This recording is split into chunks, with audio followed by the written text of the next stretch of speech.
Chers amis, bonjour. Nous sommes le mercredi 27 août 2025. Il est 10 heures. Quelques news de l'Arménie, de l'Artsakh et de la diaspora arménienne. L'information assez importante. Le Premier ministre israélien Benjamin Netanyahou reconnaît le génocide des Arméniens. Donc dans une déclaration, dans une interview avec Patrick Bet David, dans son podcast. Le Premier ministre israélien a reconnu le génocide des Arméniens. Attention, l'État d'Israël n'a toujours pas reconnu, la Knesset n'a toujours pas reconnu le génocide des Arméniens, mais le Premier ministre israélien Benjamin Netanyahou l'a reconnu, voilà, formellement, dans une vidéo qui a été publiée, diffusée, voilà. Il a affirmé le génocide des Arméniens qui fait partie avec les Assyriens et les Grecs pontiques au début du XXe siècle, perpétrés dans l'Empire ottoman. Voilà, il fait partie des génocides. Voilà. Je pense que nous l'avons fait. Je pense que la Knesset a adopté une résolution en ce sens. C'est ce qu'a affirmé Netanyahou. Non, la Knesset n'a pas reconnu, le Parlement israélien n'a pas reconnu le génocide à ce jour en tout cas. Voilà, je viens de le faire, il a affirmé, donc voilà, donc il a reconnu le génocide des Arméniens. Mais on doit, comment dirais-je, pas crier à la victoire parce qu'en fait l'état de Benjamin Netanyahou n'est pas un état éthique. Il n'agit que par intérêt pour Israël, tout simplement, pas pour l'éthique, tout simplement, parce qu'Israël en ce moment, avec la présence forte de la Turquie en Syrie, s'érige comme, et puis défenseur de la Palestine, d'Erdogan, la Turquie s'érige comme le futur ennemi numéro un d'Israël, même devant l'Iran, hein, il va passer même devant l'Iran à ce niveau-là. Et bien sûr, la politique israélienne, c'est aussi d'affaiblir la Turquie en reconnaissant éventuellement le génocide des Arméniens. Tout ce qui ne fait pas plaisir à la Turquie, Israël va le faire. Voilà la déclaration de Netanyahou. Il faut la pondérer, il faut la mettre dans ce contexte-là, sachant qu'Israël est toujours l'allié stratégique de l'Azerbaïdjan. Israël livre des armes à l'Azerbaïdjan qui seront utilisées contre les Arméniens et puis l'Iran. Voilà, donc à pondérer, à modérer. Stephen Doherty, donc c'est le secrétaire d'État de la Grande-Bretagne pour l'Europe, l'Amérique du Nord et les affaires étrangères. C'est le ministre des Affaires étrangères du Royaume-Uni. Hein. Il a visité hier, il se trouvait en Arménie. Il a visité le mémorial du génocide des Arméniens à Yerevan. C'est un grand pas de la Grande-Bretagne vers son rapprochement avec l'Arménie. D'ailleurs, il y a un accord stratégique qui a été signé entre l'Arménie et la Grande-Bretagne.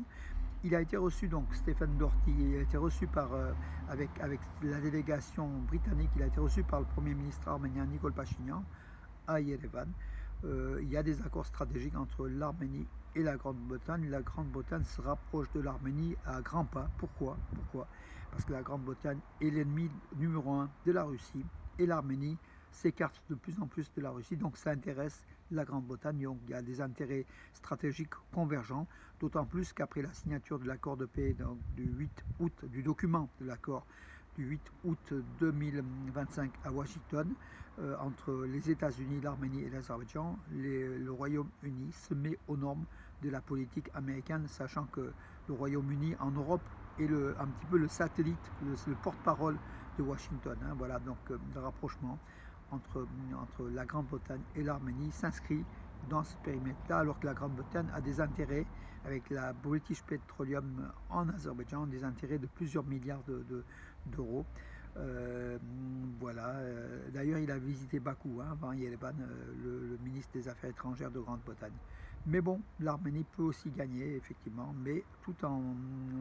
c'est comme on a vu par rapport à Israël, la déclaration de Netanyahou, et là par rapport au rapprochement entre la Grande-Bretagne et l'Arménie, c'est toujours pour contrer un autre État que l'Arménie en fait. Hein. Israël c'est contre la Turquie et la Grande-Bretagne c'est contre la Russie. Voilà le rapprochement, c'est dans ce sens-là qu'il faut davantage le voir, mais en tout cas, que l'Arménie en profite, pourquoi pas. Voilà, c'est aussi ce sont les jeux des alliances. Hein. La stratégie, c'est ça, ce sont les alliances diplomatiques, stratégiques, militaires. Et le monde marche que par du... C'est un genre de troc en fait. Hein. Vous êtes l'ennemi de mon ennemi, donc vous êtes mon ami. C'est pas vraiment vous êtes mon ami. Il n'y a aucun État qui est vraiment l'ami d'un autre État. Voilà, je ne vais pas vous faire un cours de stratégie à la Gérard Chalian, mes amis, qu'on honore la mémoire. Il nous a beaucoup apporté, Gérard Chalian, qui vient de disparaître. En tout cas, il faut toujours raisonner en termes, comment dirais-je, stratégiques, plutôt qu'au premier sens du terme, en disant oui, ben, bravo pour la Grande-Bretagne dont le ministre des Affaires étrangères s'est incliné devant le mémorial du génocide à Yerevan, devant la flamme éternelle. La vie du soldat arménien. Un soldat arménien avait été blessé avant-hier, hein, donc dans la région de Keralkonik, à l'est de l'Arménie, près de la frontière. Hein. Voilà, donc on ne sait pas il a été blessé par quoi, par des tirs ennemis ou par des tirs d'un de ses collègues, des tirs. C'est un accident ou un acte volontaire, on ne sait pas. Mais le ministère arménien de la Défense, par la voix de son rapporteur, en fait, son porte-parole, Aram Tolosian, a affirmé que la vie de ce soldat blessé par balle le 25 août, il a été opéré d'urgence, sa vie à l'hôpital militaire de Yerevan, clinique centrale de Yerevan, Muratsan, c'est son nom, le Muratsan c'est le nom de l'hôpital militaire à Yerevan. La vie de ce soldat n'est plus en danger, tant mieux. On attendra un petit peu pour savoir les raisons de ces tirs, par qui et comment. Et a priori, Yerevan, c'était sur les raisons. Donc moi, je crains toujours l'ennemi, hein, l'Azerbaïdjan. Donc l'Arménie ne voulant pas peut-être voulant favoriser le traité de paix, tout simplement, chimère. Donc hier, le cabinet des ministres azerbaïdjanais tenait donc une séance extraordinaire consacrée à la visite d'Ilham Aliyev à Washington. En conclusion, l'Azerbaïdjan est très satisfait de la concession par l'Arménie ce qu'ils appellent le corridor de Zangezur, hein, c'est la route Trump, la TRIPP, en fait au sud de l'Arménie, à hauteur de Merli, qui va traverser l'Arménie, donc qui va être un lien entre l'Azerbaïdjan et le Nakhitchevan et la Turquie, et l'inverse également. Pour Bakou, c'est une victoire de l'Azerbaïdjan. Un député a même dit, un ministre a même dit que l'Arménie a cédé aux demandes azerbaïdjanaises. Ce qui peut être vrai, Pachinian peut céder, mais ce qui n'est pas tout à fait vrai, parce que l'Arménie, comment dirais-je, est souveraine. C'est pas un corridor, c'est une route sur laquelle l'Arménie est souveraine jusqu'à preuve du contraire.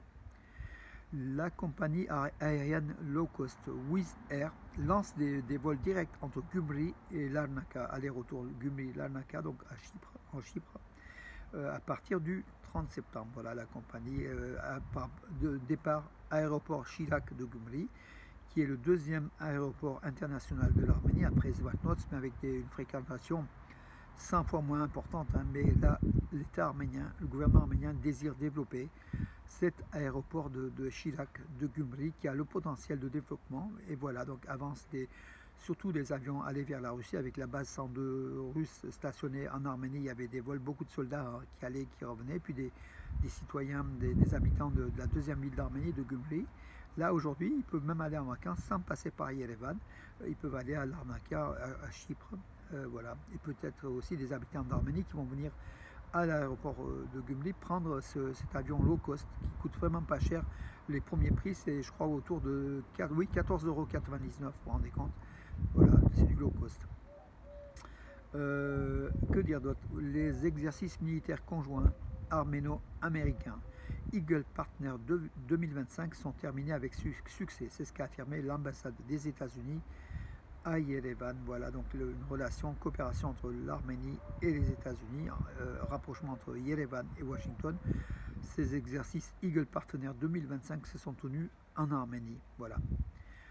L'écologie, mes amis, l'écosystème, 2 km du bord du lac Sevan ont été nettoyés du plastique et des autres déchets. Donc ça a été mis en place par l'Akpa Bank, la filiale du Crédit Agricole en Arménie, en coopération avec l'Union allemande pour la conservation de la nature, la NABU, qui contribue au nettoyage de la grande ressource en eau de l'Arménie, du plastique et des déchets. Donc le lac Sevan, c'est une belle chose sur 2 km. Des employés de l'Akpa Bank et puis d'autres volontaires ont participé à ce nettoyage-là. Plusieurs tonnes de déchets ont été récupérés. Notre objectif est d'avoir une Arménie 100% propre. Le bassin du lac Sevan en fait partie et nous devrions tous essayer de parvenir à nos efforts. Ici, nous effectuons non seulement des travaux de nettoyage des déchets, mais nous effectuons également le tri et surveillons les travaux de traitement ultérieurs, a déclaré Anna Hovhannissian, la responsable du projet Un avenir propre pour le lac Sevan, représentant le NABU Arménie, donc cette association allemande qui finance une partie de ce projet avec l'ACPA Bank. Voilà mes amis, écoutez, j'ai fait le tour de l'actualité. Je vous souhaite une bonne journée et je vous donne rendez-vous à demain. Bonne journée mes amis.